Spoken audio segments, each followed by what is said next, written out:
going to go to open from computer, and I have already downloaded the image that I want to work with. I'm going to choose this one, open. So here is my little cupcake with a cute little ghost on it. I am just looking for something kind of fall oriented. If you find an image that that you are more interested in, it does not have to be Halloween-ish at all. Just something that kind of is seasonal, however you define that. So you're going to have to do some careful selection in regards to your image choice, like the kind of image that you are talking about. If you have, you'll notice that the background here is pretty simple. It's out of focus. A lot of what you are interested in this image is the cupcake itself and the topping. It has a very simple surface that it's sitting on. If you have a really complicated scene that your subject is in, then it can be really difficult to establish that sense of space once we get the mosaic effect started. But we can look at images individually if that is a need that needs to happen. Okay, so I'm going to come over here to the lasso tool. I'm going to choose the polygonal lasso select. And this is what you're going to be doing for most of the assignment. Before we get started, it is really important to lock your background layer. So I'm going to hit that little padlock button. You'll see the icon pop up. That lets you know that you cannot make any changes to the background accidentally. I'm going to go ahead and hit new layer. I'm going to call this tiles. And that's the layer that you'll be doing the majority of the work on. All right, so I've got my polygonal select. I am on the correct layer. I'm just going to pick a place to start. So let's go ahead and start with the ghost. I'm going to go 1, 2, 3, 4, 5, and 6. Okay, let me zoom in a bit here so we can see really well.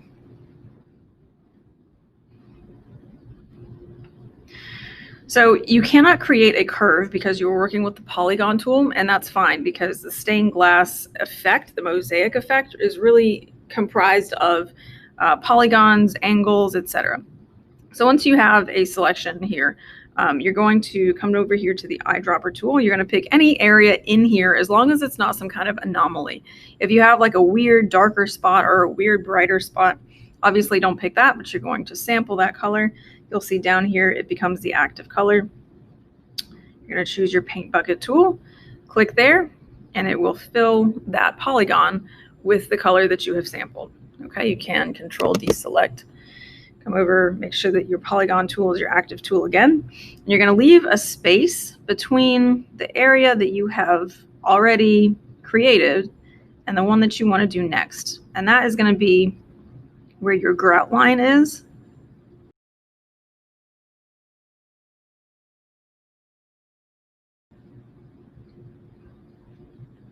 I'm going to complete that. Go to the eyedropper tool, and this is a process you're going to get really used to.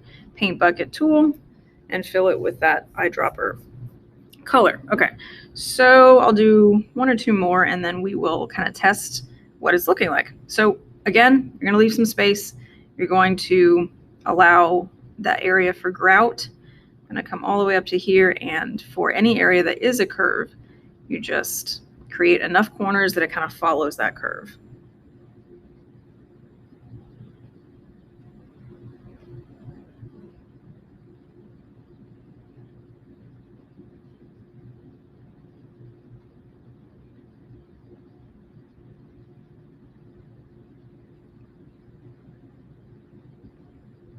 Generally speaking, the smaller your polygons are, the better it will look overall. Now you'll notice that this area fill is a little bit darker than that area fill. And that's going to be a natural thing as you move from your highlighted area to your shadowed area. Up in here is going to be considerably darker than the area that is catching the most light. All right, let's put 1 more in, and then we will check on the progress.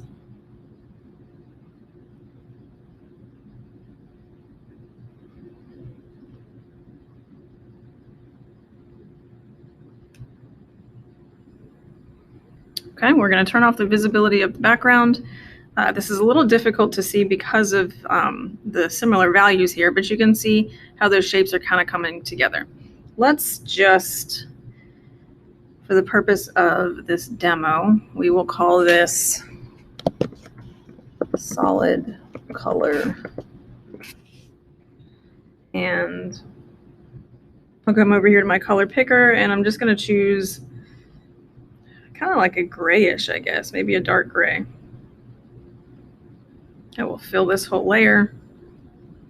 Oops, that's not what I wanted to do. We'll edit, undo that. All right, deselect. Now we'll fill the whole layer. And it looks like we've done something wrong because it's gone, but all you got to do is slide it up underneath of your tiles, and now you can see exactly with a really clear contrast how things are going. We can slide this underneath of the background so that when we turn our background back on, it looks like that solid color is not even there, but it is there for testing purposes. Okay, moving on. One of the things to keep an eye on is making sure that your grout line is a consistent distance. You don't want it to be really, really skinny in some areas and really fat in other areas. Oh, okay, so that never did change, and I'm wondering why. And when I go to, if I turn off these two layers, you can see that it did change. It was just on the other layer that I didn't want, so we'll undo that. That is a common thing to happen. So again, if you ever do not get the results you're expecting, two things to check first. Make sure that you are on the tool that you want to be on, and make sure that you are on the layer that you want to be on. That'll take care of most issues. All right, so let me give you an example of a polygon that's not a good idea. If you start here, come down, and you're following the shape, and for some reason you have some kind of crazy sharp shape like this, imagine trying to cut that out of glass. These that stick way out, they would break immediately. So this is not a really functional shape for glass mosaics, and therefore for our digital mosaic either. So I will deselect that. Here's another non-example. Something that you don't want to do is to create a huge shape that goes over too much area. So if you take a look at the values that are in this, you've got highlights here, you've got a blend, you've got a shadow over here, you've got some orangey tones. So you want to make sure that whatever you're selecting, you have kind of an average in its qualities, which is exactly why I stopped this here as opposed to bringing it all the way to the edge of the ghost, because this value is darker than that one is.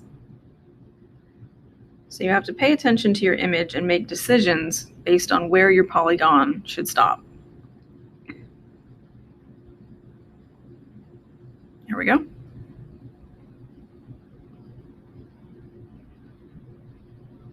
Coming down along that value change, this one could be a little bit larger. Again, it shouldn't be huge, but there's a bigger area of consistent kind of properties there. Okay, so it kind of looks like over here is a little bit brighter and over here is a little bit darker, and it's got kind of a subtle gradient, but that's an optical illusion because you can tell if you turn off your background layer, that is one solid color. So this is how we're going to move forward.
I can take off that background layer visibility. Notice that the changes in the color between your polygons and those positions that line up is what describes the curve of whatever your object is. So in this case, like the curves of the ghost, where those are catching the light consistently, where they are gathering shadow consistently, etc. So moving on from here, I would start with the icing. In areas that have a lot of change in curvature, it can be challenging because you have to make a decision on where you're going to start your shape, your polygon, and how you are going to continue to describe those areas.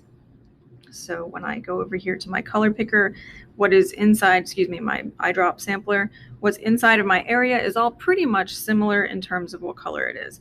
What you don't want to do is to start a polygon shape and be like, okay, this is all icing. I'm going to make that one big shape here. Oops, hold on. I have to zoom in and make sure I find exactly that point. There we go. Okay. What you don't want to do is have too many different colors in an area, because when you pick what color you're going to make it and fill it solid, it's going to completely flatten all of this shape, and this isn't going to read as cupcake icing. It's just going to be one big kind of brown spot. So what you're doing is deciding where your polygon shapes should start, stop, where they should, like what kind of shape it should be. So for this area of the icing, a better way to do that would be to say, okay, I've got a highlight across the top. Most of this here is about where it changes. That is a pretty consistent color area. Again, try not to pick like an anomaly here where it's an unusually dark area. If you look at the color picker here, what I just chose from that area, watch this, how it changes if I select there. That's a considerably darker tone. So once I get that in and I come back to the polygon tool, I would create a different one that describes this shadow and how it is. Oh, I keep missing my line there. There we go. How that color is changing there. And that is what helps you to create the ins and outs and highlights and shadows of your object. All right, so I would want one more longer one up here.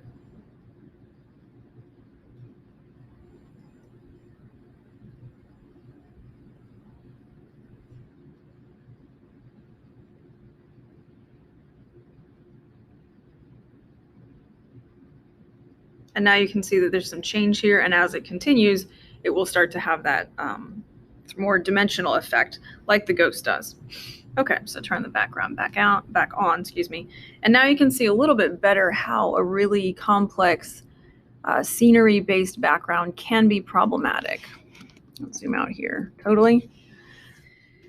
For this particular lighting example, because it's so dramatically lit from this left side and the shadows are gathering over here on the right side, I would say that the shadow on the surface of the table is pretty important.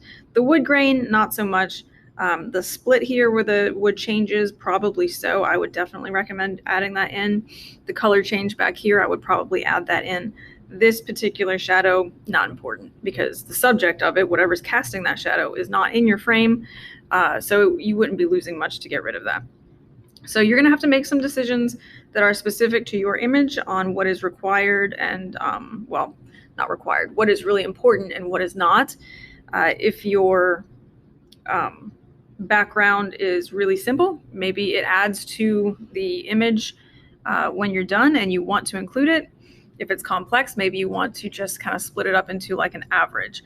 So ultimately, whatever your solid color is, it's going to end up creating this grout line effect.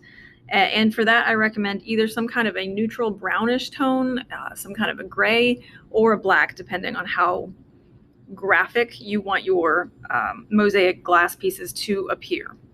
So that's just something to keep in mind. And that's something that's really easy to change later on. Let's say that I don't like that gray. Let's say I don't like this color. I'm going to change it to a brownish.